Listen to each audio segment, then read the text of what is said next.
There was a dog who liked to eat hot chili sauce and curried meat. He loved green onions and mustard spread, hot black coffee with garlic bread. The problem was that when he spoke, his breath would smell, which made you choke. "Change your diet," his friends would howl. "Then your breath won't smell so foul." "I can't help it," he would say. "I like my food the spicy way."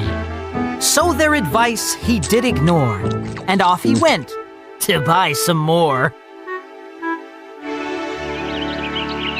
On the way, he met some birds. He opened his mouth to say some words. His nasty breath, it was a whiff. They all exclaimed, "Pooh, what a niff!" Then, later on, he met a cat. He stopped a while, just for a chat. "How do you do?" he tried to say. But the cat fell back, knocked out all day. Poor old dog. He felt quite sad. He didn't think his breath that bad. That night, he cooked dinner with old mushy peas and rotten tomatoes in 10-week-old cheese. But even at home, people said it was smelly. And they weren't even there. They were inside the telly. His breath, it had lost him, every friend he held dear. He turned off the TV and sniffed back a tear.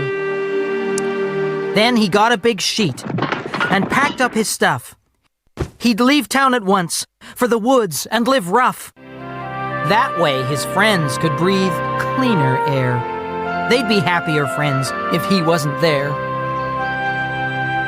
As he passed by the bank, he heard a shot and a crash. Then a robber ran out with a bag full of cash. Alarm bells were ringing. The cashiers were scared. Nobody stopped him. Nobody dared. Our dog did his duty. He lifted his paw. He shouted, "Stop, thief, in the name of the law." Dog's breath hit the thief like the wind from a bellow. He coughed and he spluttered. He turned blue and then yellow.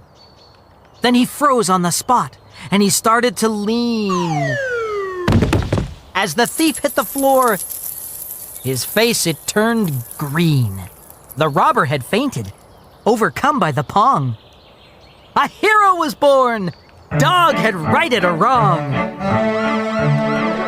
The police all arrived at the scene of the crime. They arrested the robber and said, "You'll do time." He'd saved the town. He'd saved the day.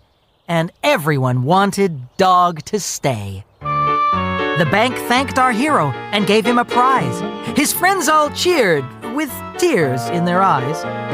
But his personal problem had not gone away till he opened his prize, and the crowd shouted, "Hooray!" The bank had been clever and had made it their task to issue each friend with a big breathing mask. Then they gave Dog a hat, and to complete his enjoyment, made him a guard dog with full-time employment.